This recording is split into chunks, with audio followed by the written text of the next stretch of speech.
सोचो, एक ऐसा बादशाह जिसके पास कभी पूरा हिंदुस्तान था, लेकिन एक समय ऐसा आया जब उसके अपने बच्चे को खिलाने तक भी पैसे नहीं बचे। जिस इंसान के आगे हजारों सैनिक झुकते थे, वही इंसान आज रेगिस्तान में भटक रहा था। लोग उसे कमजोर कहते थे, नाकाम कहते थे, हार चुका हुआ बादशाह कहते थे, लेकिन वही टूटा हुआ इंसान कुछ साल बाद वापस आया और दोबारा हिंदुस्तान का ताज पहन लिया। आखिर कैसे एक हारा हुआ आदमी फिर से बादशाह बना? क्या था उसके माइंड में? उसने दर्द, धोखा, फियर और फेलियर को अपना ताकत कैसे बना लिया? आज हम जानेंगे हुमायूं की पूरी कहानी, एक ऐसे इंसान की कहानी जो हमें सिखाता है कि अगर इंसान अंदर से जिंदा है तो दुनिया की कोई भी हार उसे खत्म नहीं कर सकती। अध्याय 1, एक बच्चे का जन्म जिसे दुनिया कमजोर समझती थी। 6 मार्च 1508 काबुल की ठंडी हवाएं चल रही थी। पहाड़ों के बीच उस इलाके में एक बच्चे का जन्म हुआ। उस बच्चे का नाम रखा गया नासिरुद्दीन मोहम्मद हुमायूं। उस समय किसी को अंदाजा भी नहीं था कि ये बच्चा आगे चलकर एक बहुत बड़े साम्राज्य का बादशाह बनेगा। लेकिन इससे भी बड़ी बात यह थी कि यह दुनिया को एक ऐसी सीख देगा जो इसकी बात सदियों तक याद रखी जाए। उसके पिता थे बाबर, एक ऐसे योद्धा जिसने अपनी जिंदगी का बड़ा हिस्सा युद्ध में बिताया हो, और उसकी माता थी माहम बेगम। वह शांत स्वभाव की थी। हुमायूं के अंदर एक सॉफ्टनेस और इमोशनल नेचर था, उसमें उसकी माँ का बहुत बड़ा असर था।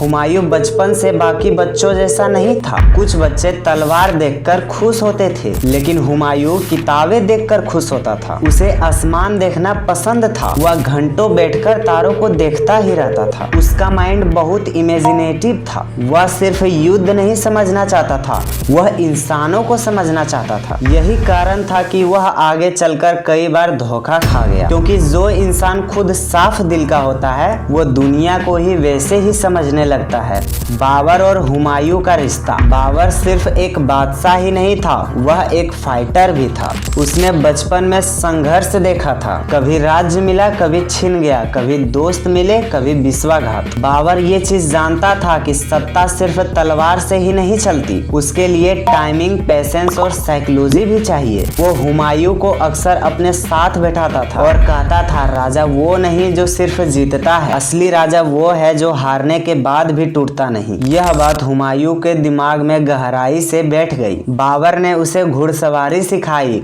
युद्ध की प्लानिंग सिखाई, लेकिन सबसे ज्यादा एक चीज सिखाई, वो था सहन करना। क्योंकि बाबर जानता था कि जिंदगी में सबसे खतरनाक समय वो नहीं होता जब दुश्मन आपके सामने खड़ा हो, सबसे खतरनाक समय वह होता है जब इंसान अंदर से हार मान ले। हुमायूं का माइंडसेट। हुमायूं का माइंड एक वॉरियर से ज्यादा फिलोसोफर जैसा था। उसे एस्ट्रोलॉजी में दिलचस्पी थी। वह ग्रहों और तारों पर विश्वास करता था। वह सिंबल और साइन को महत्व देता था। कई बार वह निर्णय लेने में देर कर देता था, क्योंकि वह हर चीज डीपली सोचता था। यही उसकी सबसे बड़ी स्ट्रेंथ भी थी और सबसे बड़ी वीकनेस भी थी। एक तरफ वह लोगों को समझ सकता था, तो दूसरी तरफ वह एक्शन लेने में थोड़ा धीमा पड़ जाता था। लीडरशिप में सिर्फ अच्छा दिल काफी नहीं होता, कभी कभी कठोर भी बनना पड़ता है, लेकिन हुमायूं का दिल पूरा नरम था। अध्याय 2, जब पिता ने बेटे को साम्राज्य सौंपा। 1530 समय बदल चुका था। बाबर अब बूढ़ा और बीमार हो चुका था।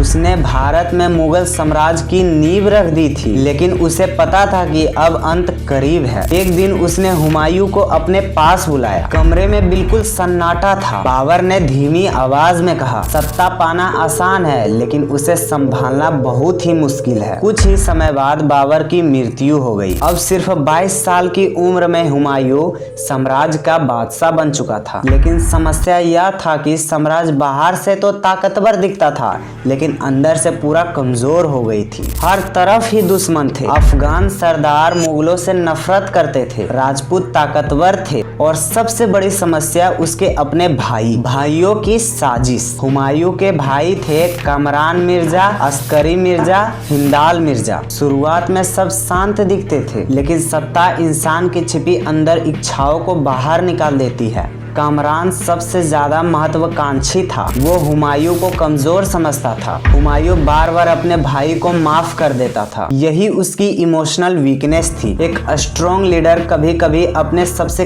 करीब लोगों पर भी नजर रखता है, लेकिन हुमायूं रिश्ते को बचाना चाहता था। वह ब्लड रिलेशन को पॉलिटिक्स से ऊपर रखता था और राजनीति में यही सबसे खतरनाक गलती होती है। अध्याय 3 शेर शाह सूरी का उदय। उसी समय बिहार में एक आदमी तेजी से ताकतवर हो रहा था। उसका नाम था फरीद खान, जिसे आगे चलकर दुनिया शेर शाह सूरी के नाम से जानने लगी। शेर शाह सूरी हुमायूं से बिल्कुल ही अलग था। जहां हुमायूं भावनाओं से सोचता था, वही शेर शाह कैलकुलेशन से सोचता था। उसका माइंड बहुत शार्प था। वो जानता था कि युद्ध सिर्फ मैदान में नहीं जीते जाते, युद्ध पहले दिमाग में जीते जाते हैं। उसने धीरे धीरे अपनी शक्ति बढ़ाई, लोगों का ट्रस्ट जीता, सेना मजबूत की और हुमायूं वह कई जगहों पर अपना समय बर्बाद कर रहा था। कभी जश्न, कभी एस्ट्रोलॉजी, कभी गलत प्लानिंग। यही डिफरेंस था दोनों में। एक इंसान फ्यूचर की तैयारी कर रहा था और दूसरा जो था वो प्रेजेंट में उलझा हुआ था। चौसा का युद्ध 1539। चौसा का युद्ध हुमायूं और शेर शाह सूरी आमने सामने थे। हुमायूं कॉन्फिडेंट था, शायद जरूरत से भी ज्यादा, लेकिन शेर शाह ने अचानक हमला कर दिया। मुगल सेना जो थी वो घबरा गई। बारिश, अंधेरा और कंफ्यूजन। हुमायूं की प्लानिंग अब टूट चुकी थी। वह किसी तरह अपनी जान बचाकर नदी के उस पार चला गया। उस रात सिर्फ एक युद्ध नहीं हारा गया था, उस रात हुमायूं का कॉन्फिडेंट भी टूट गया था। कभी कभी जिंदगी इंसान को इतनी जोर से गिराती है कि उसे खुद पर शक होने लगता है, और यही वह मोमेंट था। कन्नौज की हार 1540।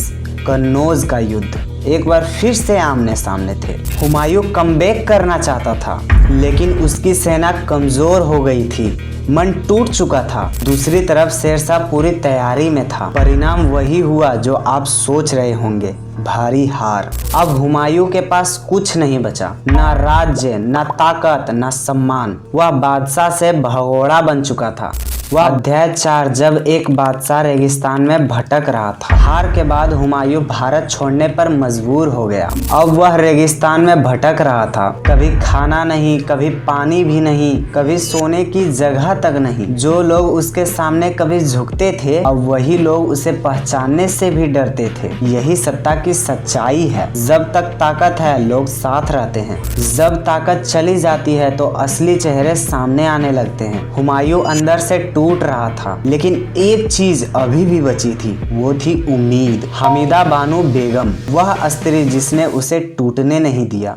हमीदा बानो बेगम, उन्होंने सिर्फ एक बादशाह से शादी नहीं की थी, उन्होंने एक टूटे हुए इंसान का साथ चुना था। तब हमीदा उसके साथ खड़ी रही। यही इमोशनल सपोर्ट इंसान को जिंदा रखता है। एक स्ट्रॉन्ग माइंड अकेला नहीं बनता, कभी कभी किसी का विश्वास इंसान को फिर से खड़ा कर देता है। हुमायूं कई बार निराश हो जाता, लेकिन हमीदा उसे कहती, जो इंसान सब कुछ खोकर भी जिंदा है वो अभी हारा नहीं है। अध्याय 5 रेगिस्तान में पैदा हुआ एक बच्चा 1542 उमरकोट। हुमायूं के पास कुछ नहीं था, ना महल, ना सेना, ना धन, और उसी समय एक बेटे का जन्म हुआ। नाम था उसका अकबर। सोचो उस पल को, एक पिता अपने बच्चे को देने के लिए कुछ नहीं था, लेकिन शायद उस दिन हुमायूं ने सोचा, अब मुझे खड़ा ही होना पड़ेगा, ऐसे नहीं चलेगा। अब सिर्फ वह अपने लिए नहीं जी रहा था, अब उसके पास एक पर्पस था, विजन था। कई बार जिम्मेदारी इंसान को मैच्योर बना देती है। पर्सिया की ओर यात्रा। अब हुमायूं ने फैसला किया कि उसे मदद चाहिए। वह पर्सिया पहुंचा। वहां के शासक शाह तहमास्प ने उसकी मदद की, लेकिन मदद मुफ्त में नहीं मिलती। हुमायूं को कई समझौते करने पड़े। यह समय उसके लिए सबसे बड़ी लर्निंग पेज था। उसने पर्सिया में डिसिप्लिन देखा, प्लानिंग देखी, स्ट्रॉन्ग एडमिनिस्ट्रेशन देखा।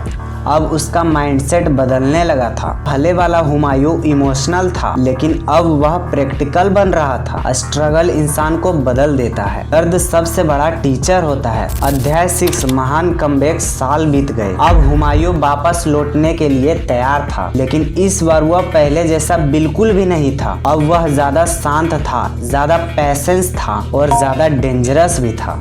उसने धीरे धीरे अपनी ताकत बढ़ाई, रणनीति बढ़ाई, सही लोगों लोगों को साथ लिया और फिर हमला किया। 1555 हुमायूं ने दिल्ली दोबारा जीत लिया। अब फिर से हुमायूं बादशाह बन चुका था। लेकिन यह जीत सिर्फ जमीन की नहीं थी, यह जीत उसके माइंड की थी। जिस इंसान ने सब कुछ खो दिया हो और फिर वापस उठ खड़ा हो, उससे ज्यादा खतरनाक इंसान और कोई नहीं हो सकता। लेकिन जिंदगी जो है ना, बहुत अजीब होती है। जिस इंसान ने इतने युद्ध झेले, इतनी परेशानियां झेले, उसकी मौत युद्ध में नहीं हुई। 1556 में हुमायूं एक पुस्तकालय में थे। इस सीढ़ियों से वो गिर गया। कुछ दिनों बाद उसकी मृत्यु हो गई। पूरा साम्राज्य दुख में डूब गया, क्योंकि लोग जानते थे कि यह सिर्फ एक बादशाह की मौत नहीं था, यह एक ऐसे इंसान का अंत था जिसने जिंदगी की सबसे बड़ी हार देखी थी और फिर हार मानने से इनकार कर दिया था। अध्याय 7, हुमायूं की साइकोलॉजी। हुमायूं की सबसे बड़ी ताकत क्या थी?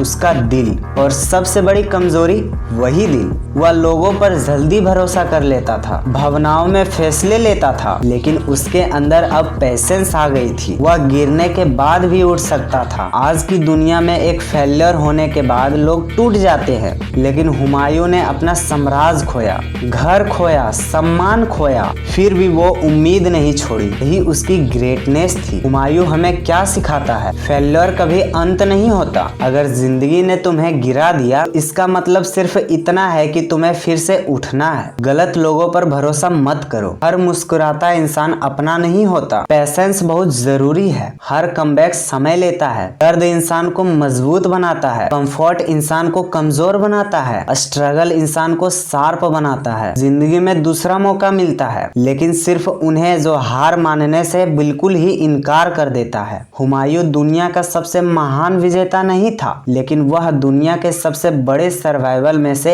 एक था। उसकी जिंदगी हमें यह सिखाती है कि असली ताकत कभी न गिरने में नहीं है, असली ताकत हर बार गिरकर उठने में है।